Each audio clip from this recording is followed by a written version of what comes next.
Okay, so I had a writing prompt planned, but I think that I want to talk about feelings instead because I've just learned over the summer about actually physically processing your feelings. Has anybody ever learned about this? Like how feelings are just energy going through you? Kind of like the book. What is it called? The body takes The count body kind of keeps the thing. score. Mm-hmm. It's what my Yeah. therapist keeps telling me So what you do to feel your feeling, to feel it. and you wouldn't think that like, oh, we have to be taught how to feel feelings, but this is actually really helpful, especially when a feeling keeps remunerating, like keeps circling back over. What you do is you can close your eyes or whatever, just kind of go separate yourself, kind of take some time for you and focus on the feeling and just say like, okay, I'm feeling X and I'm going to feel it, and it should like flow through you. Might take like 90 seconds. I think a lot of times we get scared that we're going to get stuck feeling a feeling, and so we avoid it, and then it makes it worse, you know what I mean? And that's like where anxiety comes from. So if you just sit with the feeling, it should lessen it, or make it go away, or that might mean you cry, that might mean you just feel the bad thing, and then it's over. 90 seconds. Yeah, I recently was in a little meditation where they had us put our hand like right here on our heart and our belly, and it was that it was sitting through the feeling, and then you kind of whispering to yourself, "It's okay." Like whatever Hmm. comes, like giving yourself permission to like let it be crying, or just say like Yeah. having it on your heart and belly, like okay, and just like let it come and allow yourself to do it. And then I read or saw an interview where a girl was did shaking therapy. I don't know if y'all heard of that. Yeah, It's like dance, however you want to do it. But animals, when they go through trauma, they shake. they lay on the ground and shake. Yeah, I did this acting workshop where you like press your legs together. It's really weird. You lay on the floor flat and then you press your legs together like this. Like these are your feet, or however they would be. And then it makes your legs shake. And the shakiness like is something that they use for PTSD people, you know what I mean, to like process their feelings. So anyway, interesting things. Also like drinking a lot of water. Good job, Julian. Can help flush it through. There's tapping. If you ever want to talk this stuff, I love this stuff. But I think it's important for artists to feel their feelings because it's part of our work. Really, is like processing and being able to go there and examine these things, these parts of ourselves that a lot of times the most interesting parts of us are the parts that we don't like. But the fun thing is that you can, when you're an artist, you can be like, yeah, but that's just the character, right? I would never say that or think that. It's the character. I've read that book, Stephen King's book, and Hmm. he talks about he was writing all these writings, and he didn't realize until later in his life that he was writing about himself, which I found very Oh, that's interesting. funny. That is interesting. His book's really interesting. I'm excited to kind of dive into it in the next few weeks. Um, yeah, it's really interesting. I like, he has a really human way of talking about writing, and it's so not hoity-toity and fancy and difficult, you know what I mean? He like really takes the mystery out of it, which I love. Um, so what I wanted to start with, so yeah, so that was in place of our 5-minute writing exercise, talking about feelings. Um, okay, so we went to one this week. Um, so the number one, I first it made me think of first person, which is kind of how I started. I was kind of thinking of like the pillars of writing, and when I learned about writing, how point of view can just be super helpful in terms of shaping your story and shaping the experience of the reader through your story. Um, so I wanted to think about first person and how it functions in different stories. I thought maybe everyone's seen or read The Great Gatsby. Maybe we could start there. Was there another one that you guys thought of that you think uh, everybody will know, or do you want to start with Great Gatsby?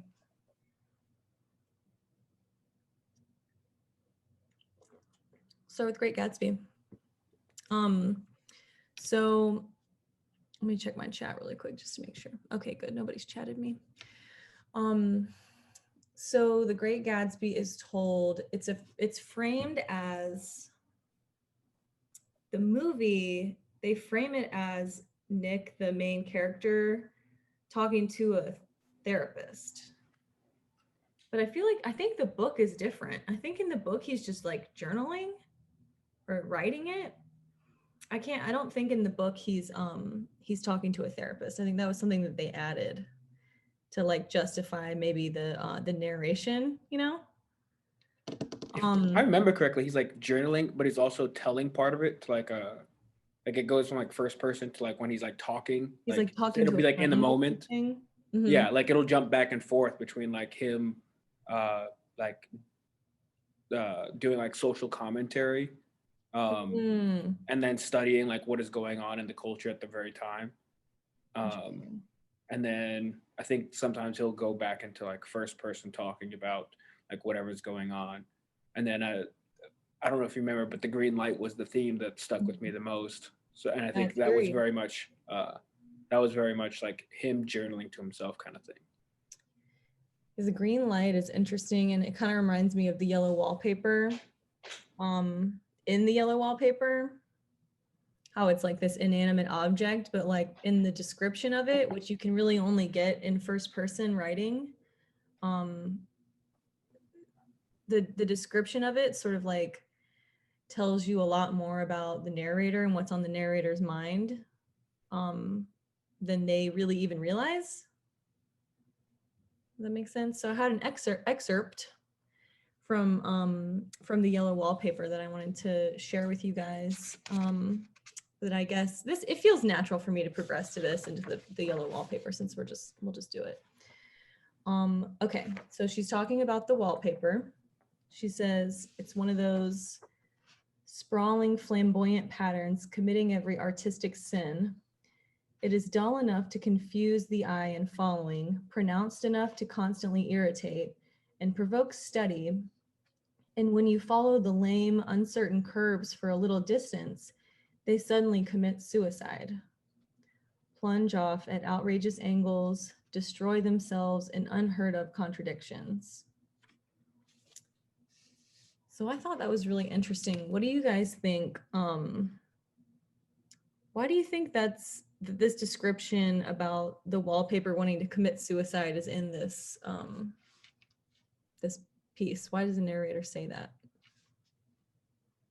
Okay, I think I just like did an essay on this for my Columbia class. What? On the yellow wallpaper? I did it like on the Nice. gender stereotypes in the yellow wallpaper. Of course, yeah. Mm-hmm. But yeah, no, so I think it's like because she's like going insane, so it's kind of like her progression into insanity. So it's kind of like the drastic, just like I don't know, her like she ends up going insane and like It's a foreshadow.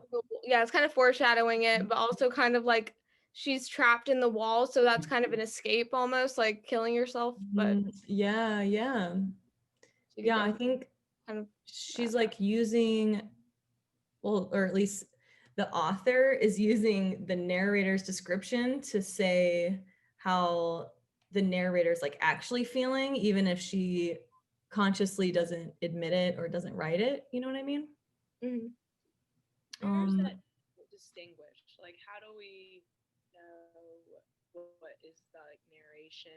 Like, is that not from her point of view still? What's narration and what's from the author? Yeah, like I might. So Total question, but I'm just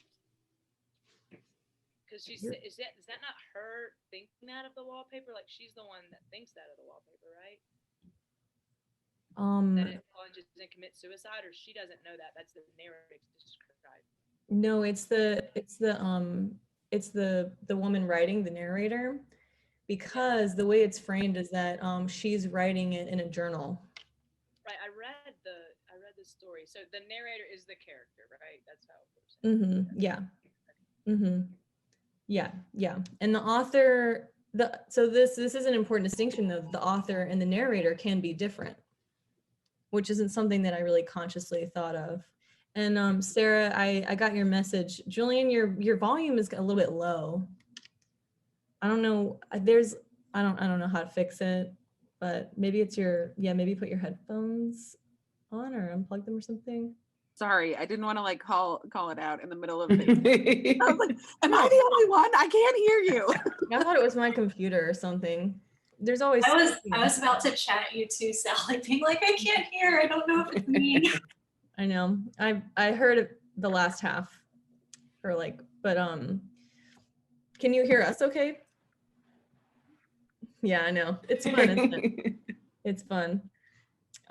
There's also like apparently there's like a little button where everyone else is muted too. Anyway, I figured it out the other day.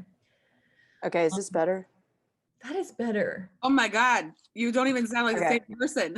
Okay, cool. Beauty. Hey guys. Does that answer your question? Mm-hmm. Sort of. But yeah, and then yes. And sometimes you can have a narrator and someone, but the narrator might know things that the someone doesn't. But in this case. Yeah, like third person. So let's say we don't have to go into it right now. No. I mean, this is like, I love this stuff.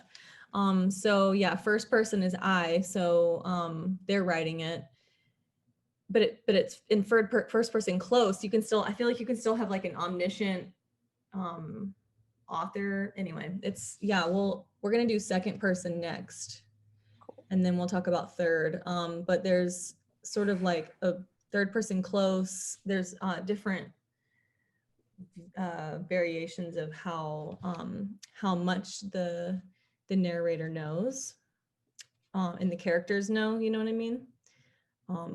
So that's fun. That's something to play with too. And I just love an unreliable narrator. It's like my favorite thing.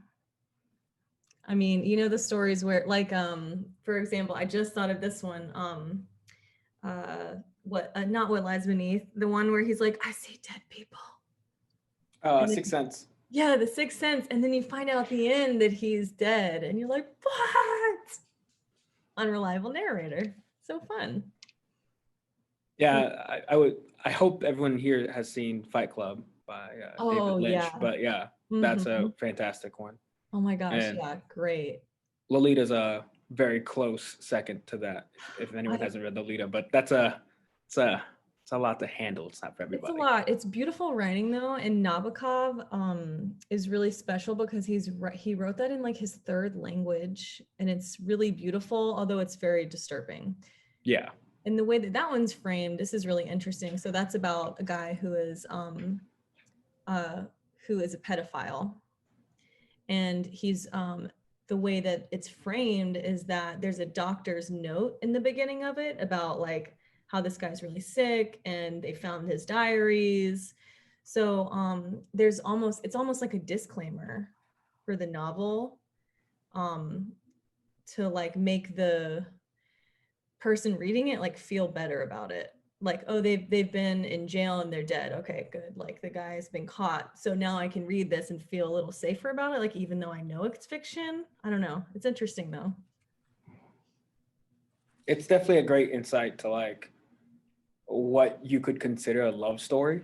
Like if I remember correctly, Vogue magazine rated it like the 20th century's best love story. It's beautifully written. Yeah, but again, it's a lot. It's not for everybody. It's very disturbing. It's it makes you fall in love with the unreliable narrator or character because they are lying to themselves, and then you get to catch them in that lie. Yeah, so fun. Humans, we're not perfect. It's so fun to put that. Just reminded me of a quote, but it says, Stop the story, feel the feels. So, ooh, what is that from?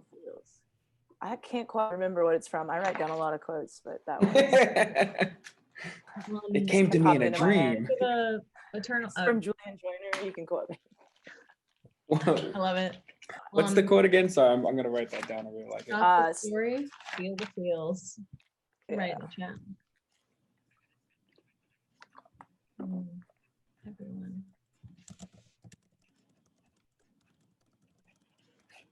We're talking about feeling the feels today, aren't we? I was just curled up in the couch, curled up like a small cat, just in a little cinnamon bun, watching the news, eating sushi, just like, oh.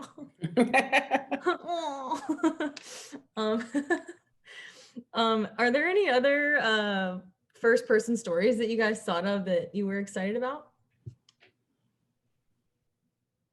I was wondering who's all seen Rebecca? You guys watched Yes, Rebecca. That's a mm-hmm. In what sense is that unreliable? Well, I think that her obsession with the main character with Rebecca. You never even meet Rebecca, but the novel's named after her, you know? Yeah.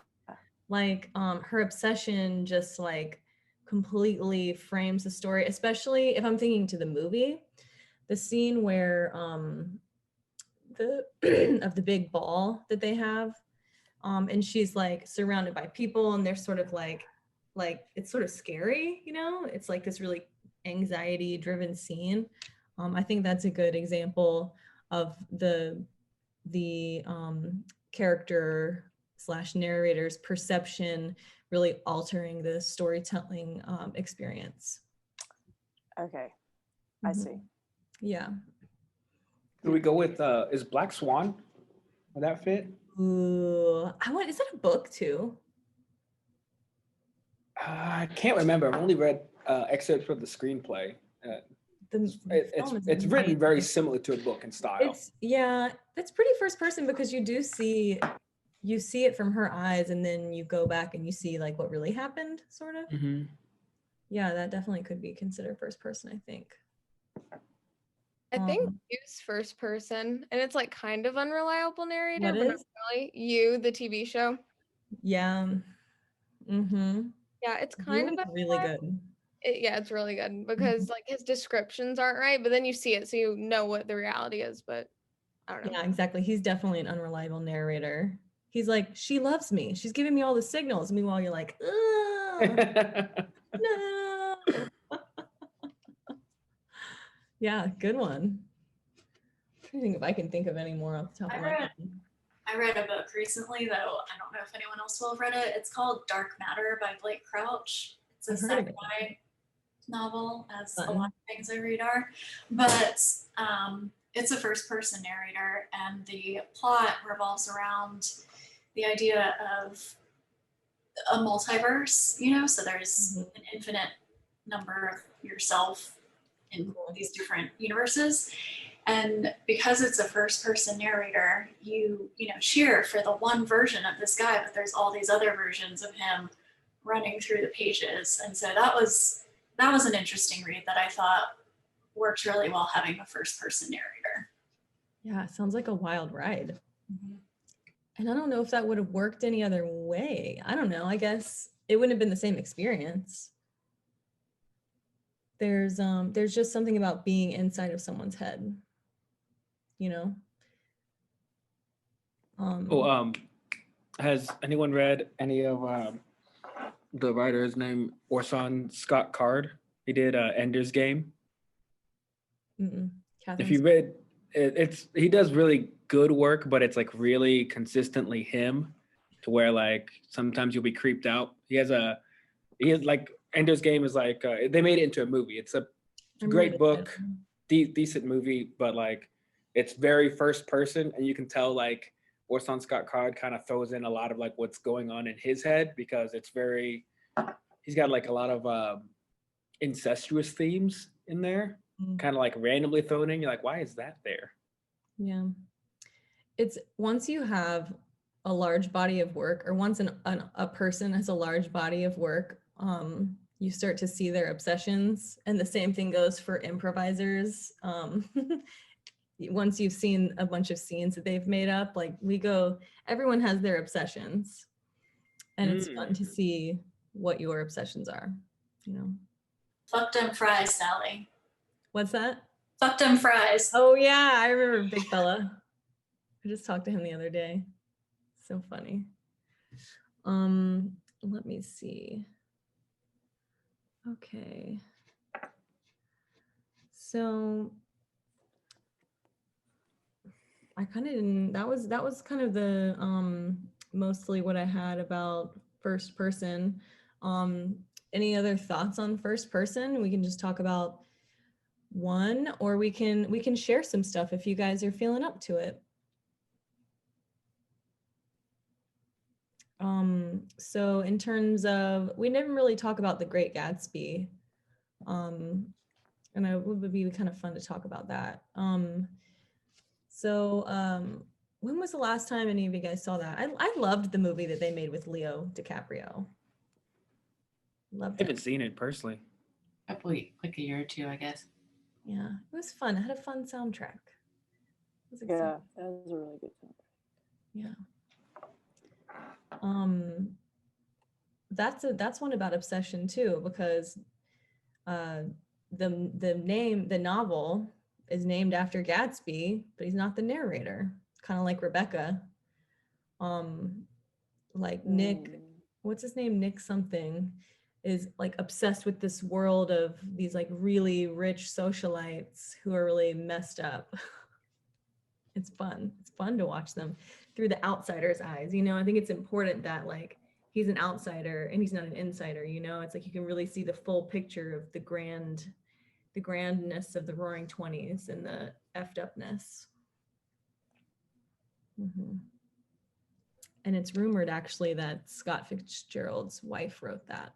I don't know if anybody's heard that.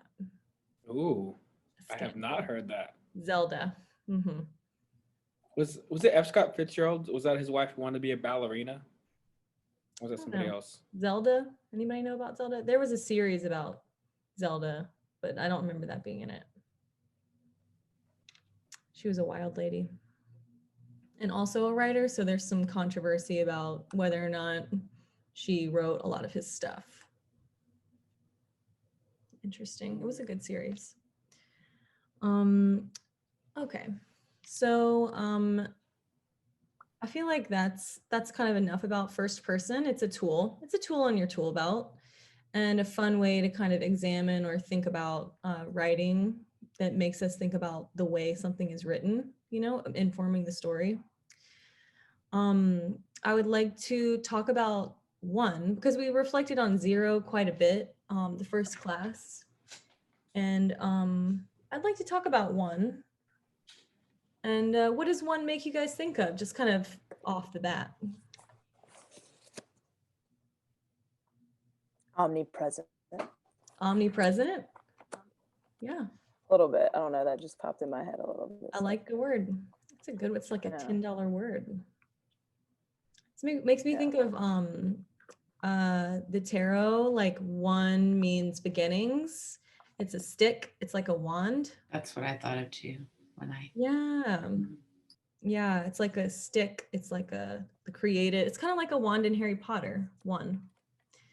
So it's like a creator, a new beginning, an ace. But there are some songs that say one is the loneliest number. So it could be a lonely number. It could be a powerful number.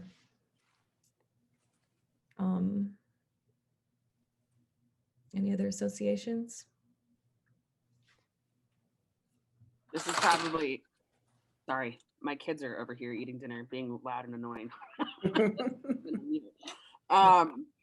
So I grew up in the Mormon cult, and Right. God and the Holy Ghost and Jesus are like the same person. One. They're one.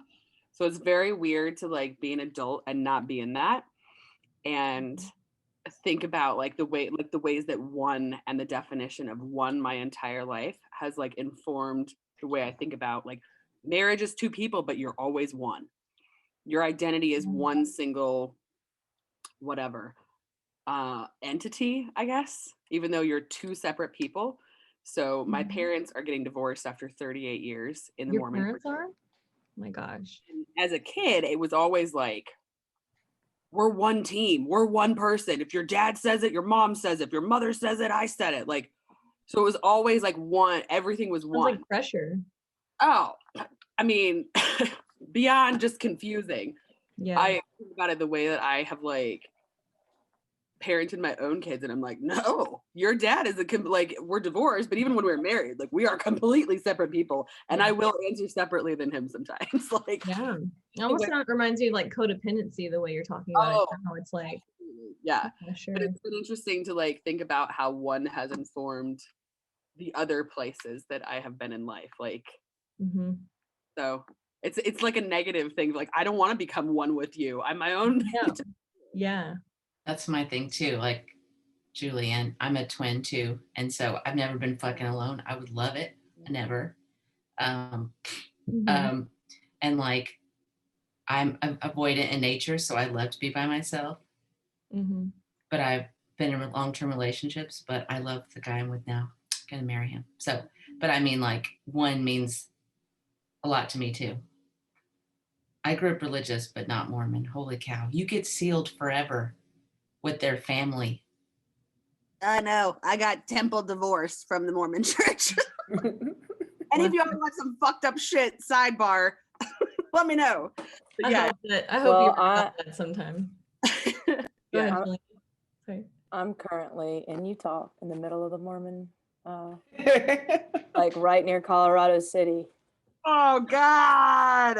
What are you doing? We have a few working on that production out of Nashville, and there's a few actually ex-Mormons on our production, and it's very interesting. I got coffee from the polygamous ladies this morning. I moved to Nashville, nice City, and it is. Oh, you did? No way. I spent 13. Both of my girls were born in Salt Lake City, and I spent 13 and a half years there. Yeah. So I didn't. We can have this like really religious association. That was mine. I kind of like omnipresent God, like this oneness everywhere. The one. You're everywhere. They're watching. The one everywhere, watching it. Yeah, that's. Ooh. Hey, sorry to interrupt, Juliet and Sarah. Is Utah anything like that reality show about the sister wives and that one guy? Big Love? Is it called Big Love? I can't remember what it was called, but I remember loving it.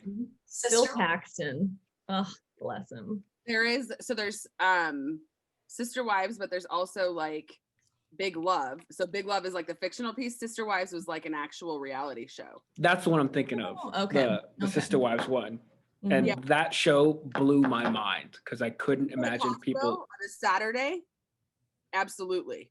They have all their kids. I mean, pre-COVID, like basically lunch at the sample tables. Wow. Is it like that show though? Is it like, or is that just like an exaggeration? No, I mean, that's so leaving Utah with my kids. That was kind of one of the reasons for me was I was like, this church is one everywhere too. It's in the government. It's in like the school system. It's literally in every piece of your life. And when everybody is one together, I mean, that's what they believe. When you go through the Mormon temple, you like make covenants to be one with God and one with the church and sacrifice everything. Like if I were to need to estrange myself from my children for the betterment of the church, like you become one with the whole thing. So for me, one has been a very negative, like, fuck no. Like, yeah. I'd much rather be 0 than 1. Like, interesting. I'll go alone. Emma, what does one make you think of, my dear? I don't know. Not to put you on the spot. Curious. What's the first word that you think of? One. Well, when you said wand earlier, I've been messing with my tarot cards, so that's probably why. Yeah. Thinking about wands, yeah, for sure. I was just curious. Yeah. It'll be fun to see what 2 brings up now that we've done 1. Does anybody want to share their piece from the week? We've got 25 minutes, but I've or 15 extra if we want. So feel free. Jamie? I'm done. Would love to. Do you want to, let me see. How do you want to do it? Did you send it to me? I think I did. Do you want to do it like we did last time, where you just like put it on the screen? We'll read it. That was fun. It's fun to read the stuff in real time. Okay. Let me pull it up. Does anybody want to read theirs while I'm pulling up Jamie's?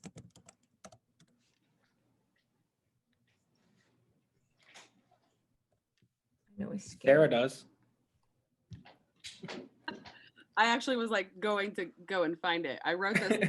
I know, it's been a while. It's been a little while, guys. It really has. Yeah, I can read if you want to wait.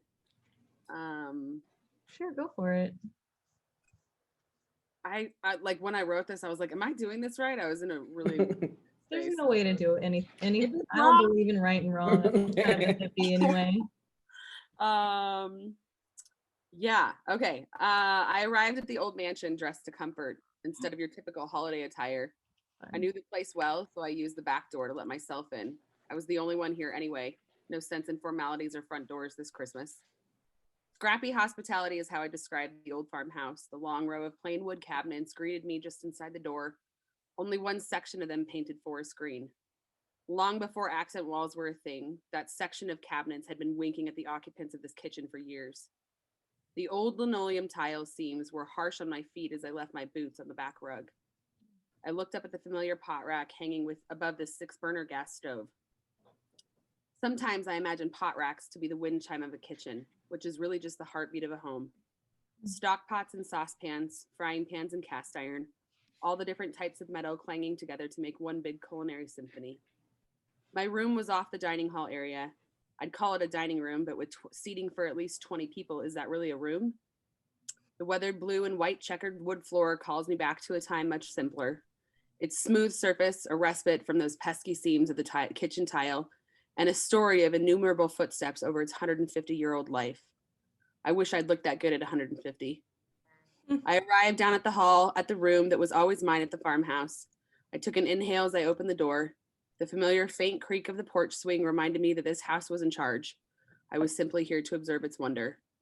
I hate Christmas. I hate the subcutaneous injection of holiday cheer, the disingenuous catching up with people that I can't stand to even see once a year. But for 5 days, it'll just be me in the old farmhouse, that pot rack in the kitchen, those cupboards winking at me, and letting me know it'll all be over soon. My own reinvention of Christmas and what that means. Fun. I hear so many things. I hear like nostalgia, but like sorrow and like maybe some like contention, not contention, like bitterness, sadness, but also sort of like humor with the, I wish I looked that good at 150. That was fun. Keywords from anyone? Things you liked? I especially like the 150-year line. Mm-hmm. I thought that was really funny, really inventive, a great twist. Mm-hmm. Just overall, like a great comedic line, but also kind of like showing where your character's at in their head. Yeah, it's reasons like that that make first person really fun, because they can comment on their surroundings, and you can learn a lot about them through the way they describe things. It's really cool. I love your reading of it as well, because, and I closed my eyes to really listen, because your writing is so descriptive and almost musical to me, and I really enjoy it, and your reading of it is really beautiful. And I think I always try to read my stuff that I write out loud to myself, because I think reading it out loud really helps you hear how good the writing is. And I have loved the things you've read for us in class so far, including this. They're really beautiful. Thank you. It's I always think about the shitty Audible readers. I've started doing that. I'm one of them.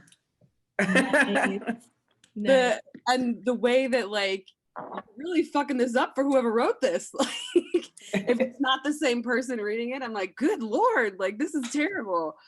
Or the opposite of just like, man, I should have read this in text because the person that wrote this sounds like an idiot. And I probably would have gotten more out of it had I not had to listen to them. So yeah, Catherine, the measure of like, am I actually comfortable with what I've written is like, can I read it out loud? Sometimes the stuff that's the most embarrassing to read is the best stuff though. Vulnerability. There was, I think I told you guys last time I do like a writer's circle, Sally, with Minton. Yeah, it sounds awesome. And we, it's all women. And we wrote a piece on nakedness, which was really, really interesting.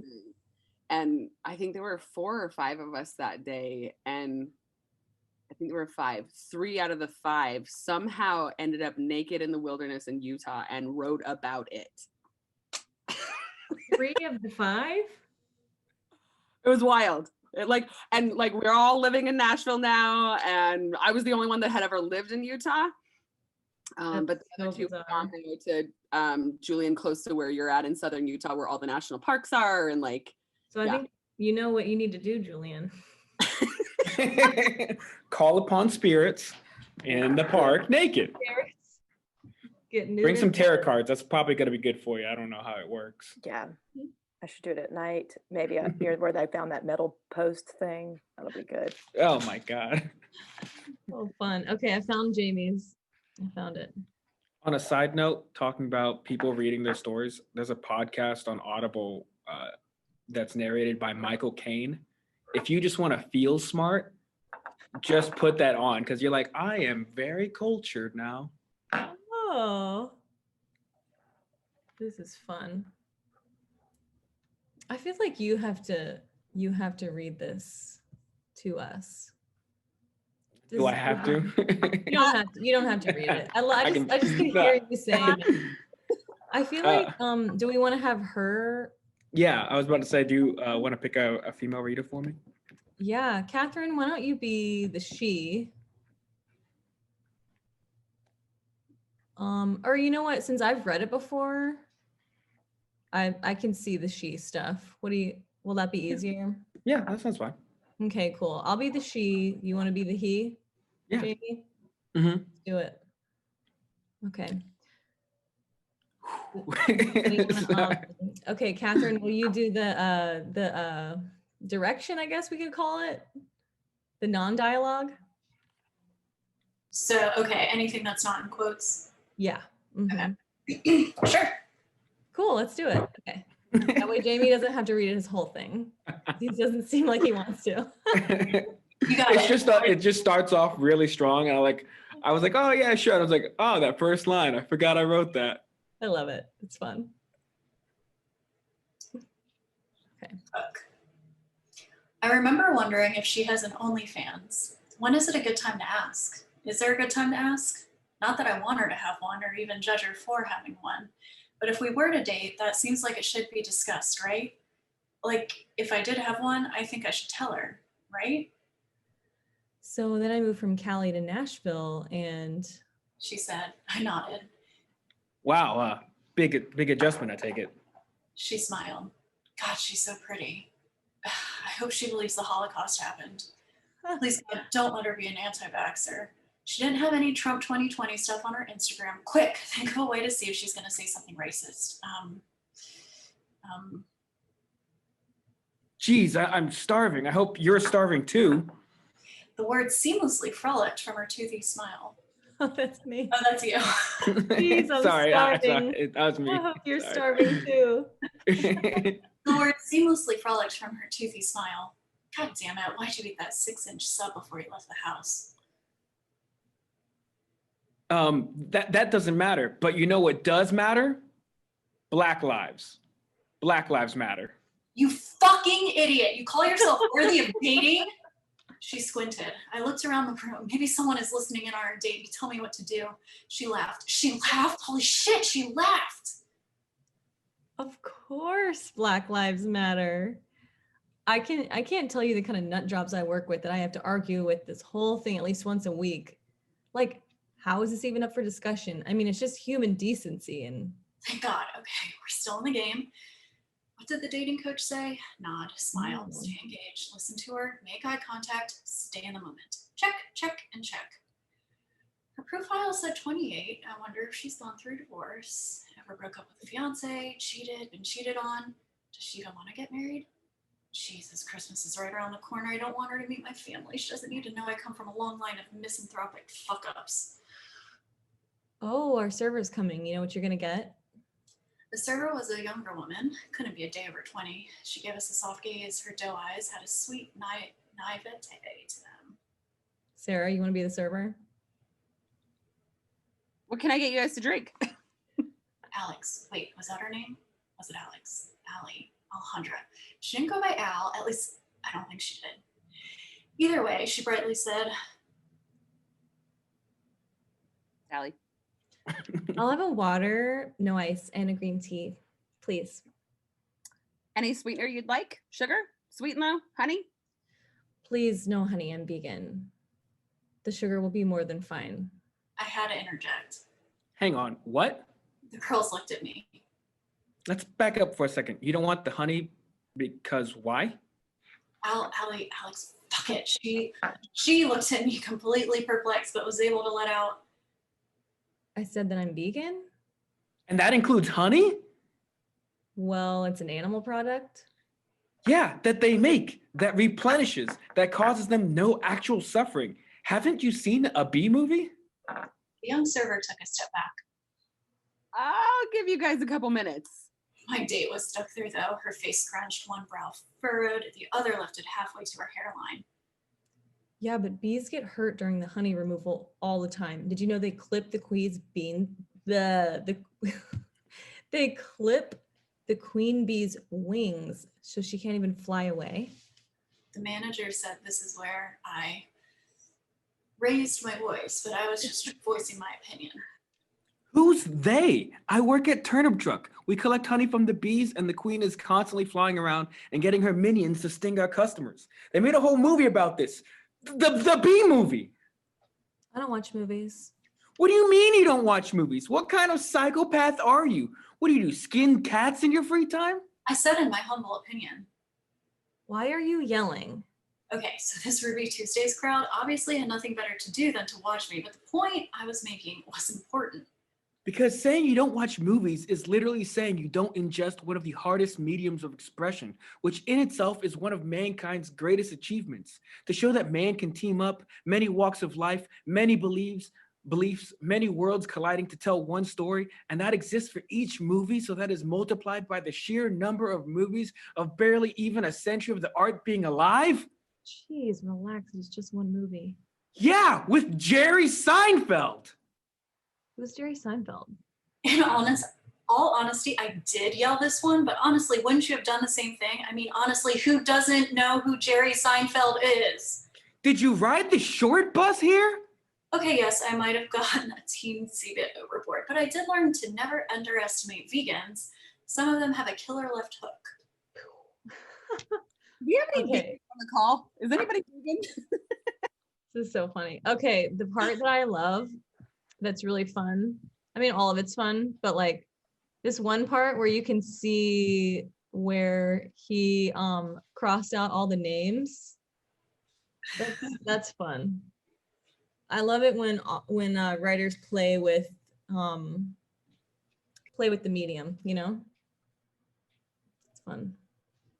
I like where he drops in. This is where the manager said I raised my voice, because then we Yeah. kind of, it's a little bit of like, okay, it's a fun Yeah. little. In the dating coach part, Yeah. 'Cause, yeah. like maybe this guy has an anger management issue. No, I really liked the internal monologue you had, and then like the ending was really fun where she Mhm. punches you. Yeah. The ending was fun. She punched you. It's also like super relatable for anybody that's an omnivore and has ever dealt with a vegan exactly like that. Like there was like some, for pieces of me, I was like, oh my God, yes, where you like roll, hard eye roll, but also you want to scream. So I have this improv game that I told immediately made me think of this. So Catherine, I don't know if you've done this. Maybe. Okay, so we do like flip the script scenes. So I'll have you do like a serious scene. I'll have two people do a serious scene. So for this one that I'm thinking of, two people do a really serious scene about like someone confessing to their partner that they cheated on them. And I say, okay, we're gonna do the exact same scene, except we're gonna flip the script to, instead of cheating, you guys are vegan and you ate a cheeseburger or something like that. And that's always really fun. So it's a lesson about comedy and how characters take whatever the thing is that's unusual, they take it incredibly seriously. It's fun. It's a fun one.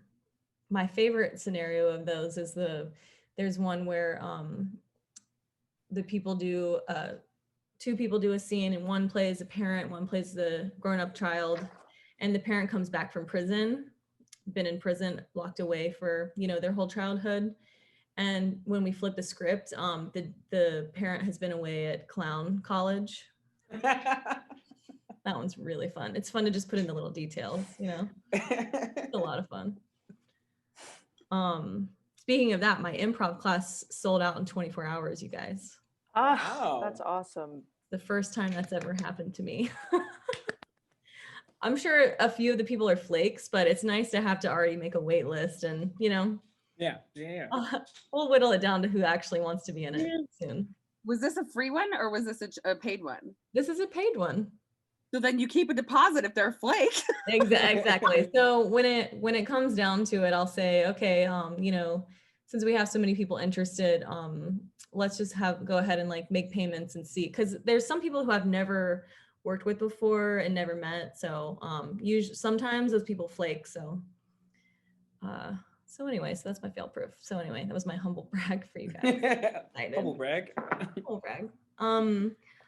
Okay, any other thoughts on Jamie's piece, which was so much fun, such a joy? Sometimes I like have this question in my mind if the writer if this is like comes out of like their own personal experience, like have you been on a date with a chick that you like, or like, can I ask you if you have an OnlyFans? Well, also the Trump thing, like bringing that up, like how do you bring it up? You know, it's what's it called? Like, at least for me, this was like a mixture of like a whole bunch of different things at one time. Like one of my best friends, I pretty much lost him. He's gone off the deep end and is now a Holocaust denier. Oh no. Yeah, and that happened over COVID. On a weird note, like I now know personally like 6 girls with an OnlyFans, so it's just like it's like nothing against that. Like if that's their prerogative, that's their prerogative. They have that right, and I am not passing any judgment whatsoever. But it's also like on the flip side, when you meet a girl, now I'm like, do you have an OnlyFans too? I feel like, when do you ask that? Do I have the right to ask that? When does that Number come one, up? is she an exhibitionist? Okay, lead with that. Yeah. Yeah, that's Rachel has the correct question. When you get to that, if she's an exhibitionist, she probably has some sort of life. What's her social media look like? You know, what's your social media? That's the way to go about it. But there's so many new questions now. Jamie, if you don't mind, I would love a copy of this because I got a phone call right before this tonight from a girlfriend of mine that I've been like rooting for this dude. She's been seeing, and like it's everything is great, all the things are great, and they were watching the news together today, and he's a Trumper. Damn.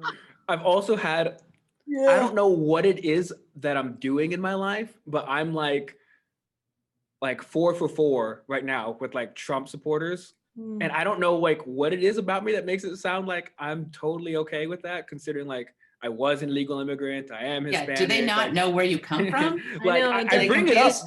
I bring it up very early on, just so they're like, oh, he's probably very liberal. Bet people, Also, if you're in the arts, people just like assume. You would think so, I had a friend who's dating a guy that they met on Hinge and through COVID, and then found out that he had an OnlyFans for guys. What? So, what? No way. And he was like he's a really attractive guy, and he was like on top like 8% of sending basically, excuse my French, but dick pics to other guys.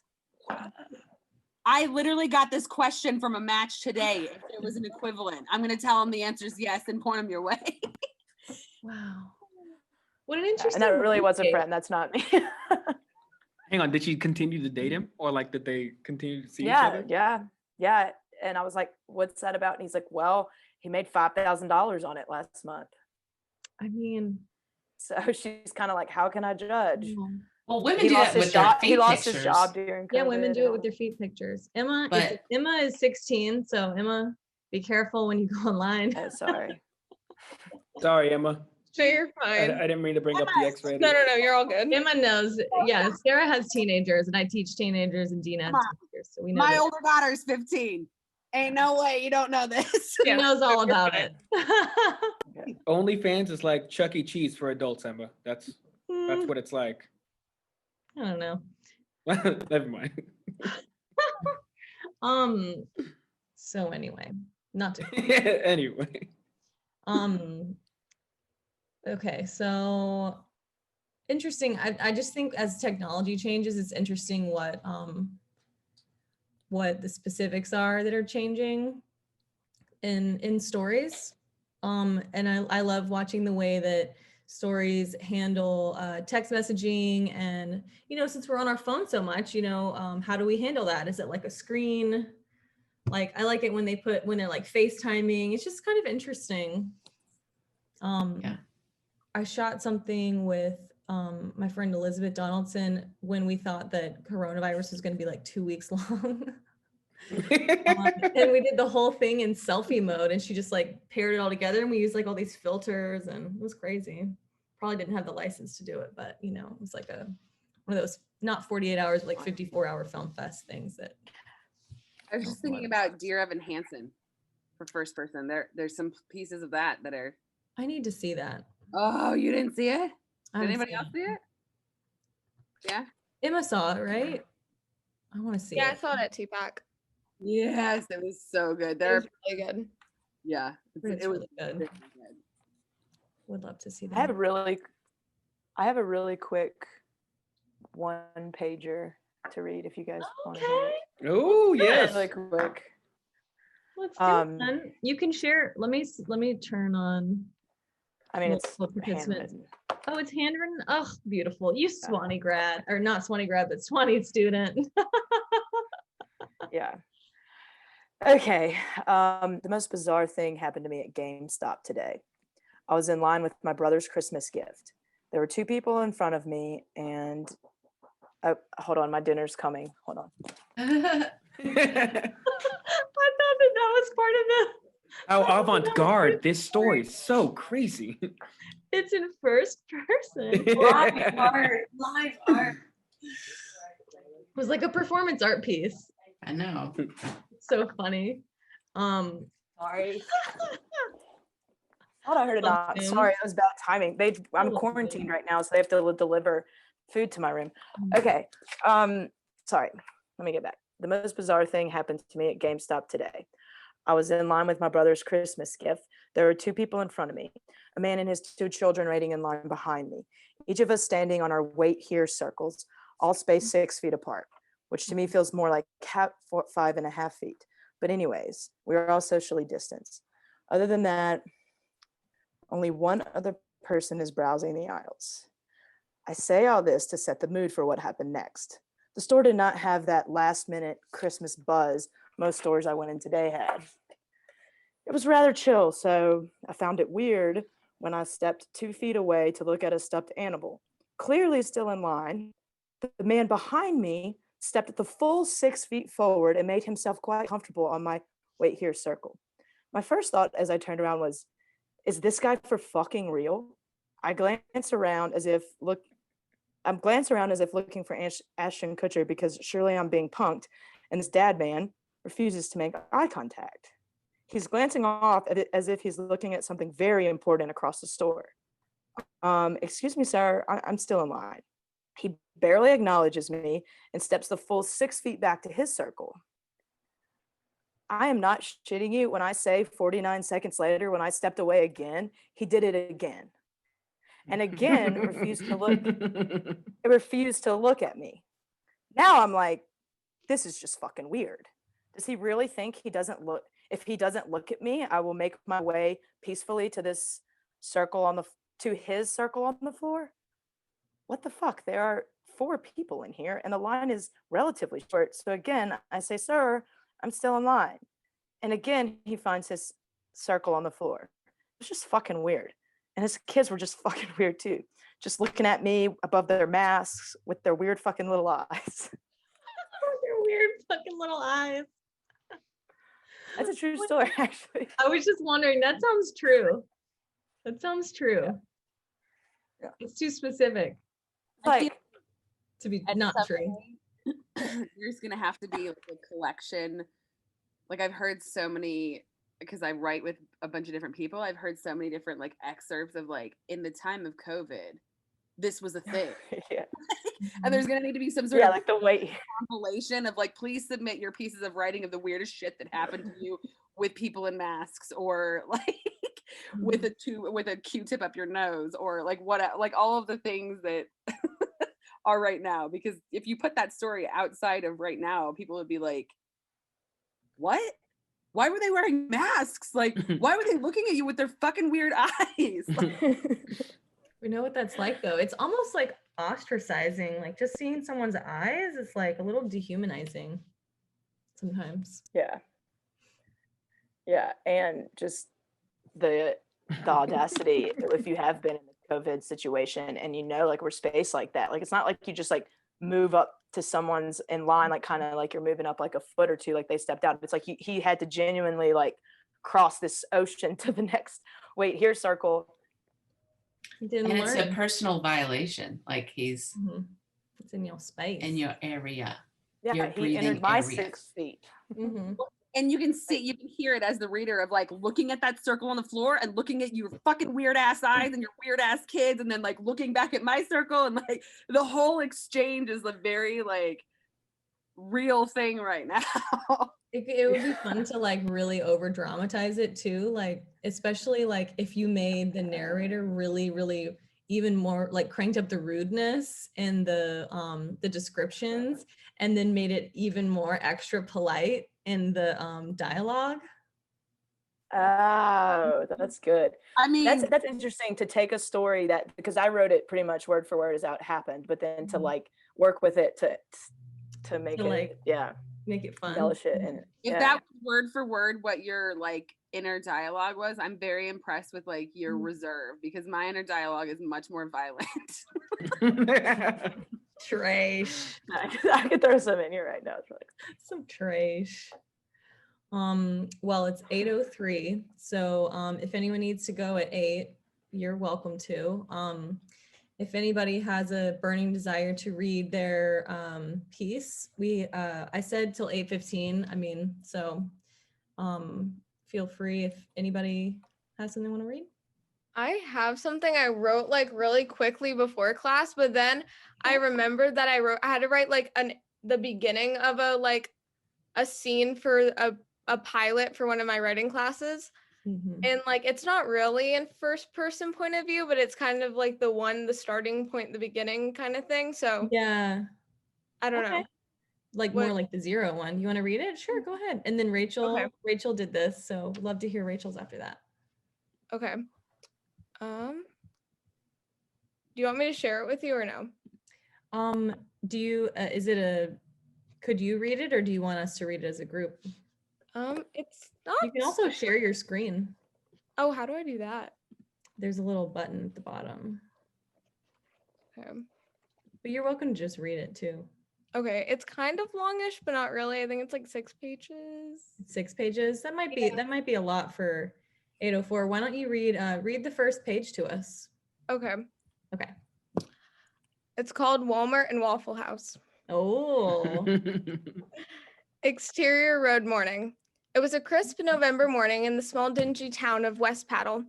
The first shot begins with an overhead shot of an old car driving through the various breathtaking shots.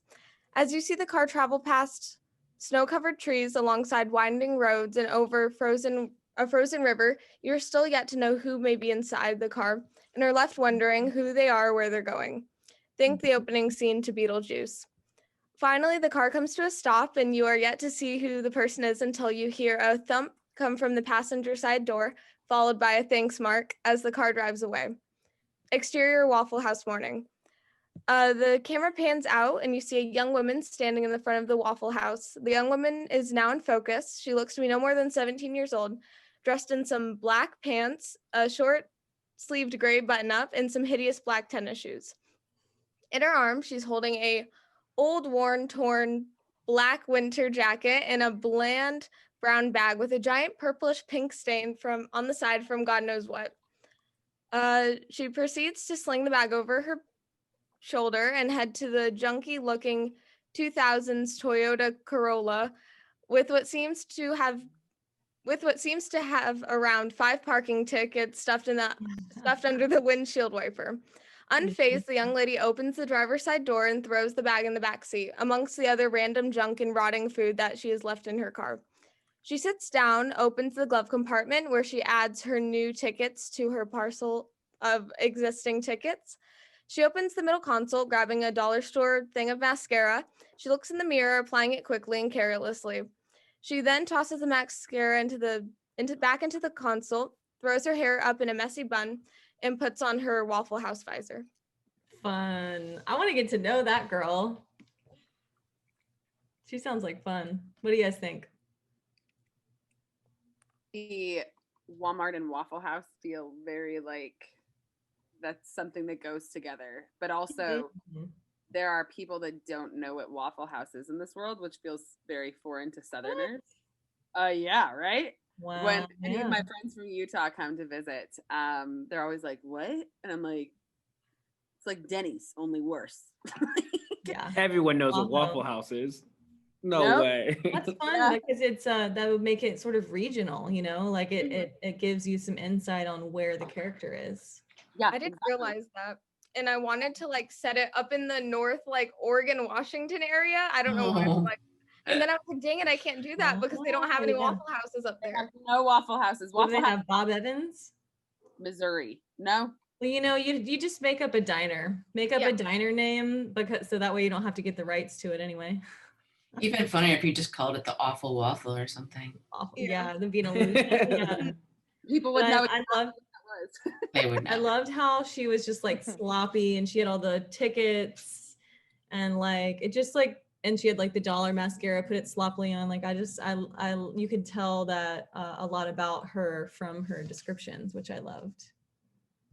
She seems like fun, like somebody I'd want to follow around for sure. What do you do in life? Excuse me. All right. So since it's 8:08, we'll move on to Rachel pretty quickly. Awesome, Emma. Thank you for sharing. Yay. Okay, Rachel, you want to read a little bit of yours? Mine's just really short. So okay.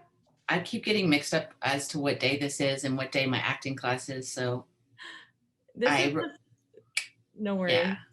No worries. I wrote this at like 6 in the morning when I couldn't sleep. And it is kind of a pilot.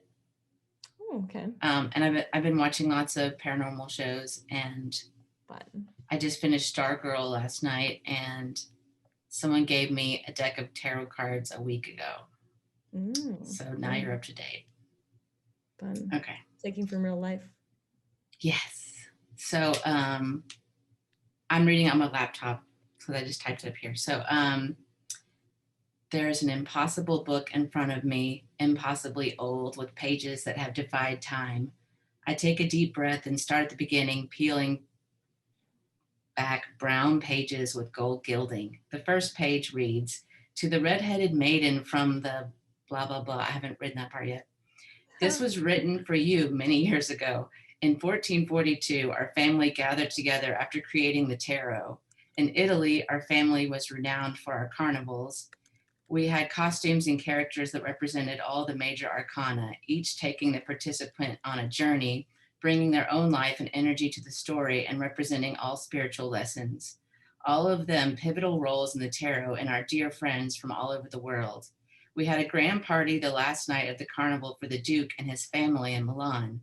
An ancient sorcerer was there, blank, very sorcerer name, and he imprisoned my friends from the major arcana and the mystical realm. It's been professed that you are the only witch that can bring them back to the land of the living. Each chapter of this book will lead you through the hero's journey to find the release the main characters of the arcana. The sorcerer's descendant will be conspiring against you in your time, and if he succeeds, will bring about the end of times. Every journey starts with the first step and blah, blah, blah. Stop reading this madness. What the fuck? I have to save the world and look for some fool." Fun. I love that you took something that already existed and created like a fun backstory to it. And it's almost like an interactive, it seems like it could be an interactive, like choose your own story thing. Yeah. And I made that her Her trusted friends are Sage, Crystal, and a guy named Wild Max that goes by Wax. Fun. And a black cat who never ages, who's probably her spirit guide. Ooh, I love your imagination. There was like this ancestry part of it that I really appreciate. I feel like that's the Mormon part of me coming out too. Yeah. It's sort of like the Harry Potter thing. It's like, who doesn't want to think that they have this like special magical lineage, you know? It's so fun to be like, me?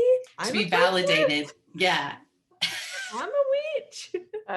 Me. You know? Genovia, what's that movie? Why am I blanking? The Princess Diaries? Yeah, Princess Diaries. Yeah. Yeah. Oh, yeah. Remember they were like, oh, she's so ugly. She's got all this hair and a unibrow. But look at her now. She's so pretty. We straightened her hair. Oh, Emma, I was going to say, I was really impressed to even know you knew what Beetlejuice was. Oh, I love 80s movies. Very. That's one of my top 5 movies for sure. Yeah. Sarah has an awesome mom who I'm sure exposes her to all kinds of things like that. Also, no, Rachel, I really loved yours though, because I got tarot cards for Christmas, and then I just finished watching Sabrina, and all those witchy vibes, just all of them fun to play with. It's a fun. I got these Art Nouveau ones. They're just so beautiful. Ooh. Are they? Ooh, those are beautiful. Yeah. What's the deck called? Art Nouveau. Yeah, something Art Nouveau, and has this little satin bag. This is the Temperance. Beautiful. I got movie ones. Well, Emma got movie. Yeah, I'm curious about all those. Movie characters on them. Movie tarot. I know. Wow. Love it. Like, I got this one today. I was like, no dir. What is that? Is that death? Death. Oh my God. It's radical change. Don't transformation. Worry. You think? Yeah, transformation. Mm-hmm. It's okay. You have to die to be, reborn, that kind of thing. Well, my honeys, it's 8:13 and it's come to a close, and it's been really fun chatting with you guys tonight about First Person and hearing some of your writings. Thank you so much for sharing. Everybody is awesome. Yay. Glad to see all of you guys. This is our biggest turnout yet, I think. Yeah, for sure. So fun. So we'll keep this going through January. And I think that when my improv class starts, I might not have time to do the Zoom part anymore, but I will have time to still send the writing prompts. But I don't know. We'll figure it out. We'll just see how January goes. You know what I'm saying? And whenever I send Catherine, I do have an extra minute to chat, so we'll just stay on and I'll clip it off of the final. Okay, so